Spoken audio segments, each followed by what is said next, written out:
he expected to be fired. Leaving his infant daughter alone with his notoriously ruthless, paralyzed billionaire boss was career suicide. But when Arthur quietly cracked the penthouse door open, the sight before him didn't just save his job. It unraveled a devastating 20-year-old family secret that changed everything. The smell of stale espresso and sour milk had become Arthur Pendleton's permanent cologne. At 32, Arthur was the director of acquisitions for Sterling Enterprises, a multinational real estate conglomerate based in the heart of Manhattan.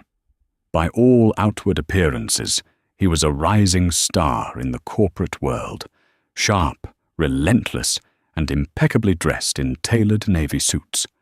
But beneath the veneer of corporate success, Arthur was drowning. Exactly 8 months ago, his wife, Chloe, had suffered a fatal amniotic fluid embolism during childbirth. In the span of a single afternoon at Mount Sinai Hospital, Arthur had been handed a beautiful, healthy baby girl named Lily and a death certificate for the love of his life. Since that day, his existence had been a grueling marathon of grief, diaper changes, and high-stakes corporate warfare. He survived only through routine, but on a stormy Friday evening in November, that routine shattered. "Arthur, I'm so sorry, but the pipes in my basement burst," Beatrice, his reliable, saintly nanny, said over the phone, her voice frantic over the sound of rushing water. "The fire department is here. I have to leave. I left Lily in her crib. She just went down for a nap. But I have to lock up and go now." Arthur stared blindly at the Bloomberg terminal on his desk. It was 5:15 p.m. In exactly 45 minutes, he was expected at the private Tribeca penthouse of Vivian Sterling. Vivian was the CEO and sole founder of Sterling Enterprises. Worth an estimated $8.4 billion, she was a titan of industry, known to the financial press as the Iron Orchid. She was brilliant, uncompromising, and notoriously devoid of empathy. 5 years ago, a catastrophic collision on the Pacific Coast Highway had severed her spinal cord, leaving her paralyzed from the waist down. If the accident had slowed her down, she never showed it. She simply retrofitted her world, commanding her empire from a custom-engineered, state-of-the-art titanium wheelchair. She demanded absolute perfection from her executives, and she categorically despised excuses. Tonight was the final review for the Kensington deal, a $3 billion hostile takeover that Arthur had been spearheading for 6 months. If he didn't show up with the final risk assessment ledgers, the deal would stall. If the deal stalled, Vivian would fire him. If he was fired, he lost his health insurance, his livelihood, and the fragile stability he was trying to build for Lily. "Go, Beatrice. Deal with your house. I'll figure it out," Arthur breathed, hanging up the phone. He had no family in New York. Chloe's parents lived in London. Every emergency backup sitter he called went straight to voicemail. Panic, cold and sharp, seized his chest. He looked at the massive stack of confidential printed ledgers on his desk. He had exactly one choice, and it was the worst choice imaginable. 30 minutes later, Arthur's Audi SUV pulled into the subterranean parking garage of Vivian's ultra-exclusive building on Greenwich Street. The rain was coming down in sheets, hammering the windshield. In the back seat, 8-month-old Lily was babbling happily in her upper baby car seat, completely oblivious to her father's spiking cortisol levels. Arthur grabbed his leather briefcase, balancing the heavy stacks of financial documents on top of it, and hauled the baby carrier out of the back. He felt a bead of sweat roll down his spine. Bringing a baby to Vivian Sterling's sanctuary was like bringing a live grenade into a library. She was a woman who once fired a VP because his phone vibrated too loudly during a board meeting. The private elevator ascended to the penthouse with a terrifying smoothness. The doors slid open with a soft chime, revealing an expansive, brutalist masterpiece of an apartment. Floor-to-ceiling windows showcased a panoramic view of the storm-battered Manhattan skyline. The floors were polished, dark slate. The furniture was sharp-edged Italian leather, and the air smelled faintly of expensive oud and lemon polish. There was absolutely nothing soft, warm, or child-friendly in the entire 3,000-square-foot space. "You are 4 minutes late, Arthur." A crisp, chilling voice echoed from the living room. Vivian wheeled herself out from behind a massive marble kitchen island. She was 48, with striking, angular features, piercing grey eyes, and dark hair pulled back into a severe chignon. She wore a tailored black silk blouse and charcoal trousers. The subtle, effortless way she maneuvered her chair spoke of years of adaptation. Then her eyes dropped to the bulky plastic carrier dangling from Arthur's left arm. The temperature in the room seemed to plummet by 10 degrees.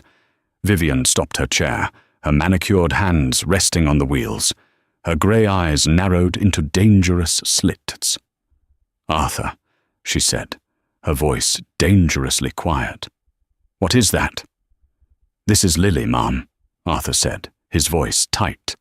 He stepped further into the room, setting the heavy briefcase down on the floor, but keeping the baby carrier in his hand. "My nanny had a catastrophic emergency at home. Flooded basement. I exhausted every backup contact I had. I know this is highly unprofessional, and I apologize profoundly, but I had the final Kensington ledgers, and I knew we had to finalize the bid tonight." Vivian stared at the baby. Lily, intrigued by the new environment, let out a loud, high-pitched coo and kicked her tiny legs. Vivian flinched, a microscopic tightening of her jaw. "I do not do children, Arthur. This is a workspace. This is my home. It is not a daycare." "She will be completely quiet," Arthur promised desperately. "I have her formula, her silent toys, and her pacifier. I will set her up in the corner of the dining room. You won't even know she's here. I just need to walk you through the Q3 projections and the liability waivers." Vivian looked from Arthur's exhausted, pale face to the oblivious baby, and then to the stacks of documents resting on his briefcase. She sighed, a sharp exhalation through her nose. 30 minutes, she snapped, turning her wheelchair around with a swift, aggressive push. "If that child so much as cries once and disrupts my train of thought, you are taking her out into the rain, and you can pack up your desk on Monday. Understand? Crystal clear." "Thank you, Vivian." Arthur set the baby carrier on the floor near the expansive glass dining table, far enough away from Vivian's workspace, but close enough that he could keep a watchful eye. He gave Lily a soft, plush elephant and handed her a pacifier. She happily popped it into her mouth, content to watch the raindrops race down the floor-to-ceiling windows. For the first 20 minutes, the tense arrangement actually worked. Arthur stood beside the marble table, presenting the risk analysis for the Kensington acquisition. Vivian was in her element, ruthless, analytical, slicing through his data with surgical precision. She pointed out flaws in the supply chain logistics and demanded immediate restructuring of the offshore accounts. Arthur reached into his briefcase to pull out the final, most crucial document, the original signed affidavit from the Kensington whistleblowers. His hand met empty leather. He dug deeper, his heart skipping a beat. Nothing. He frantically unzipped the front pockets. Empty. A cold dread washed over him. He had placed the whistleblower documents in a separate blue folder on his passenger seat so they wouldn't get crushed by the heavy ledgers. In his panic to grab the baby and the briefcase in the dark parking garage, he had left the most important file in the car. "Arthur," Vivienne said, noting his sudden stillness. "The affidavit. Where is it?" Arthur closed his eyes for a fraction of a second. "It's in my car, in the parking garage. I left the blue folder on the passenger seat." Vivian leaned back in her chair, steepling her fingers.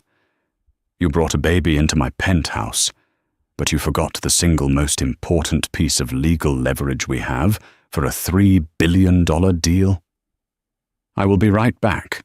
It will take me exactly 4 minutes to go down to P2 and come back up. Arthur looked over at Lily. She was beginning to squirm in her carrier, the pacifier having fallen onto her chest. She let out a small, restless whimper. She was getting hungry. I need to. Vivian looked at the baby, then at Arthur. Her expression was completely unreadable. Go, get the file. Do not run. Do not panic. Just get it and come back. We are losing time. Will you? Arthur hesitated, terrified to even ask the question. If she fusses, I'll be right back.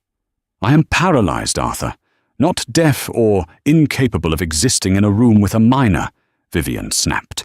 Go. Arthur sprinted for the private elevator.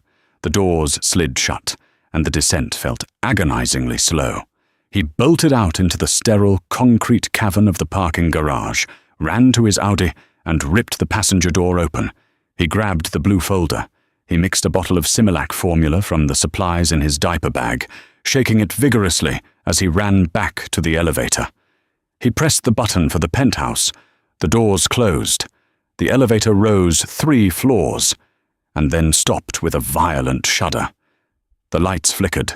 A recorded voice chimed overhead. Power fluctuation detected. Please remain calm. The building generator will reset in approximately 3 minutes. No, no, no. Arthur slammed his fist against the metal door. 3 minutes.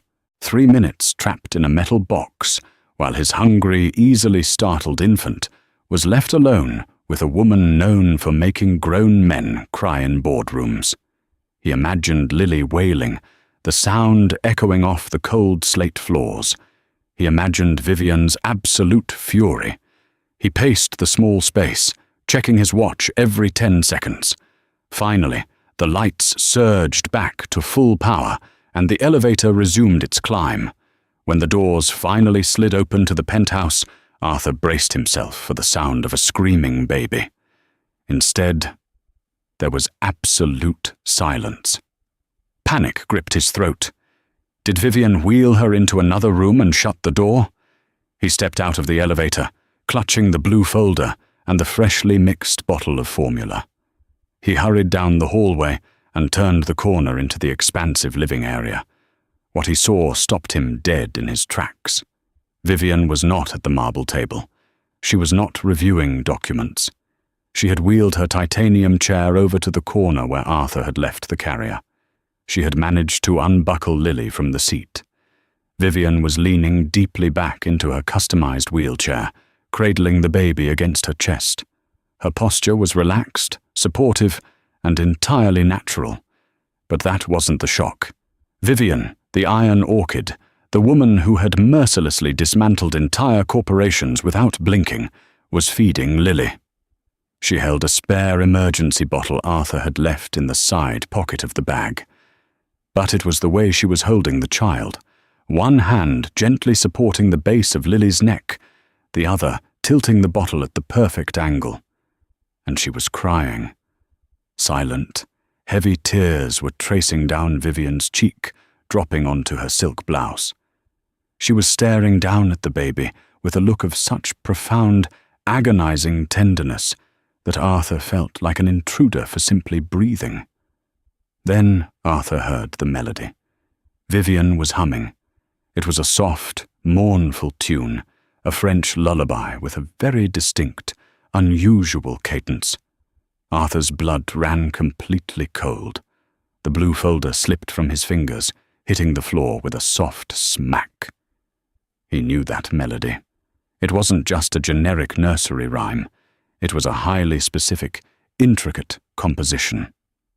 For 3 years of their marriage, whenever his late wife, Sarah, was stressed or anxious, she would hum that exact same tune. When she was pregnant with Lily, she would sing it to her swelling belly every night. Arthur had asked Sarah once where she learned it. I don't know, Sarah had replied. a sad smile on her face. I was adopted, remember? The orphanage in Paris said my birth mother used to sing it to me before she gave me up. It's the only piece of her I have. Arthur stood frozen in the dim light of the penthouse, his heart hammering against his ribs. Sarah had been born in Paris 24 years ago. Vivian Sterling had studied abroad in Paris in her early 20s, long before she built her empire. Vivienne heard the folder drop. She gasped, her head snapping up. She hastily wiped her cheeks, her eyes widening as they locked onto Arthur. For the first time since he had known her, the billionaire CEO looked utterly terrified. "Arthur," Vivian whispered, her voice trembling as she tightened her protective grip on his daughter. "Where did you get this baby?" The heavy silence in the penthouse was shattered only by the relentless drumming of the rain against the floor-to-ceiling glass. Arthur stared at the blue folder on the slate floor, then back to the woman in the titanium wheelchair. Vivienne's imposing, terrifying aura had entirely evaporated. In its place was a fragile, trembling woman, her knuckles white as she cradled the baby closer to her chest. "Where did you get this baby, Arthur?" she repeated, her voice cracking. The authoritative cadence of the CEO was gone, replaced by the desperate plea of a stranger. Arthur swallowed the lump in his throat, stepping cautiously into the living room, as if approaching a wounded animal. "That is my daughter, Vivian. Lily. I told you that when I arrived." "No," Vivian snapped, though there was no heat in it, only frantic denial. The melody, the way her eyes, the shape of her brow. "Who is her mother?" "My wife," Arthur said, his voice dropping to a whisper. "Chloe. But she always went by her middle name, Sarah. Chloe Sarah Pendleton. She passed away 8 months ago, the day Lily was born." Vivian closed her eyes, and a guttural, agonizing sound escaped her lips, a sound that Arthur, in all his years of corporate warfare, had never heard a human being make. It was the sound of a soul fracturing. Her head fell back against the headrest of her wheelchair, and she wept. The Iron Orchid, the billionaire who had mercilessly liquidated legacy companies without a second thought, was sobbing uncontrollably into the soft pastel fabric of Lily's onesie. Arthur stood frozen, his mind racing to connect the impossible dots. "Vivian, how do you know that lullaby?" It took several minutes for Vivian to compose herself. She gently rested Lily, who had fallen into a deep, milk-drunk sleep, against her shoulder, patting the infant's back with a rhythmic, practiced tenderness. When she finally opened her eyes, they were bloodshot and completely hollowed out by 24 years of buried grief. "I wasn't always a billionaire, Arthur," she began, her voice rough and hollow. 25 years ago, I was 23. I was studying at the Sorbonne in Paris on a partial scholarship, working 3 jobs just to keep the lights on in a mouldy studio apartment in Montmartre. I met a man, an American, Thomas Harrington. Arthur recognized the name immediately. Harrington was a prominent name in East Coast shipping, old money wrapped in scandal. "I was naive," Vivian continued, her gaze fixed on Lily's sleeping face. "I fell in love. When I told him I was pregnant, he handed me an envelope with $10,000 and boarded a private jet back to Boston. He never spoke to me again. My own family, staunchly conservative and obsessed with appearances, cut me off entirely. I was utterly alone." Arthur stepped closer, sinking into a leather armchair adjacent to her. The $3 billion Kensington deal felt like it existed in another universe. "Sarah was born in Paris," Arthur said softly. "She was an orphan." Vivian nodded, a fresh tear slipping down her cheek. I gave birth to her at Hospital Necker. It was a brutal labor. But when she arrived, she was the most beautiful thing I had ever seen. I named her Chloe. Chloe Vivian. But there was a complication. Vivian's hands began to shake again. She took a deep, shuddering breath. She was born with a severe, complex congenital heart defect, tetralogy of Fallot. The doctors told me she needed a series of open-heart surgeries to survive past her first year. The cost was astronomical. I was a penniless student. The Harrington family lawyers threatened to bury me in litigation if I tried to establish paternity.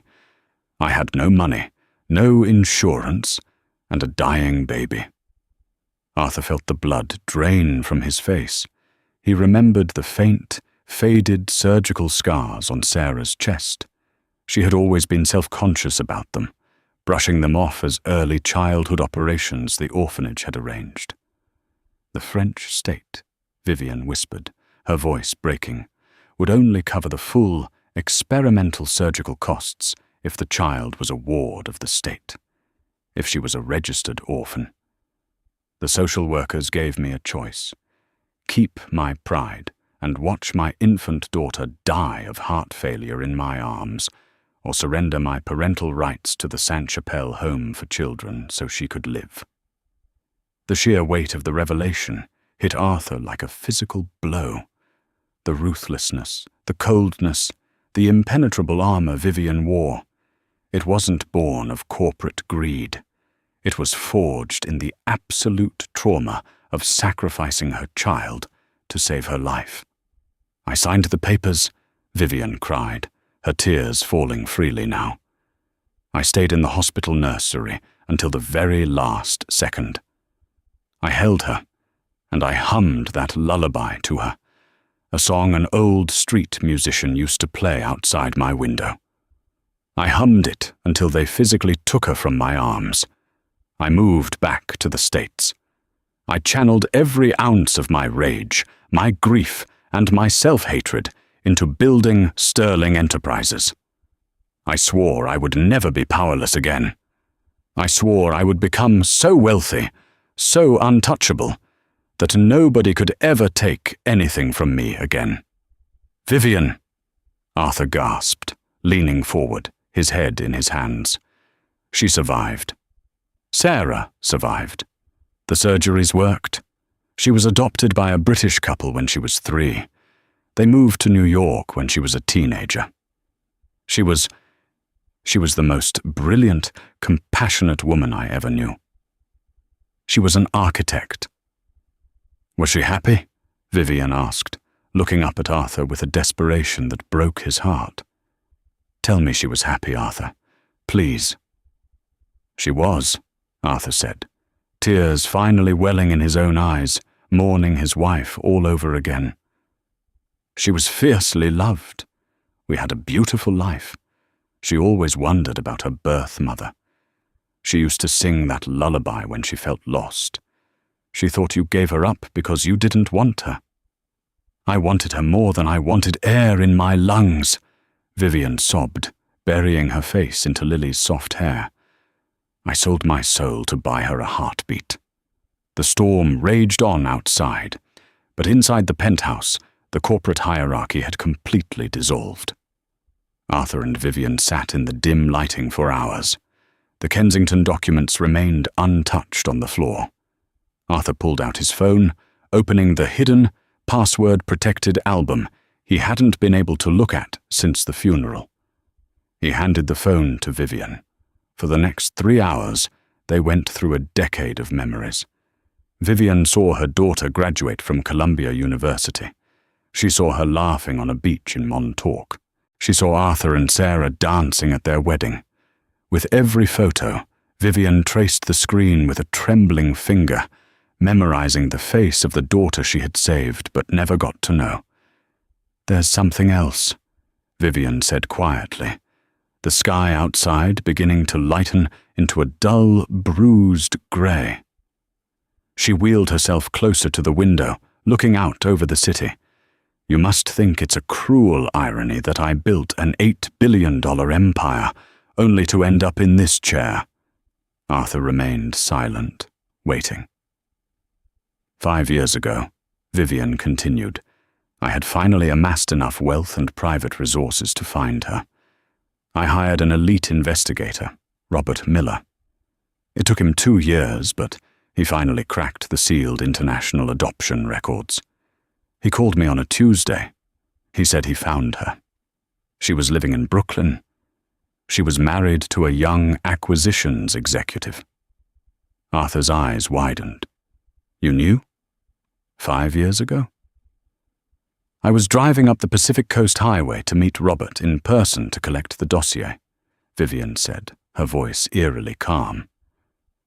I was so frantic, so desperate to finally see her face, that I didn't see the drunk driver cross the center divide. The collision severed my spine. I woke up in the ICU a month later. Robert had suffered a fatal heart attack 2 weeks after my crash, and his encrypted files were lost. The trail went cold again. I spent the next 5 years learning how to live in a broken body, convinced the universe was punishing me for abandoning her. Arthur looked at Vivian, then down at Lily, who was now sleeping peacefully in the bassinet Vivian had ordered her night staff to bring up from the building's concierge. The tragic, cosmic irony of it all was suffocating.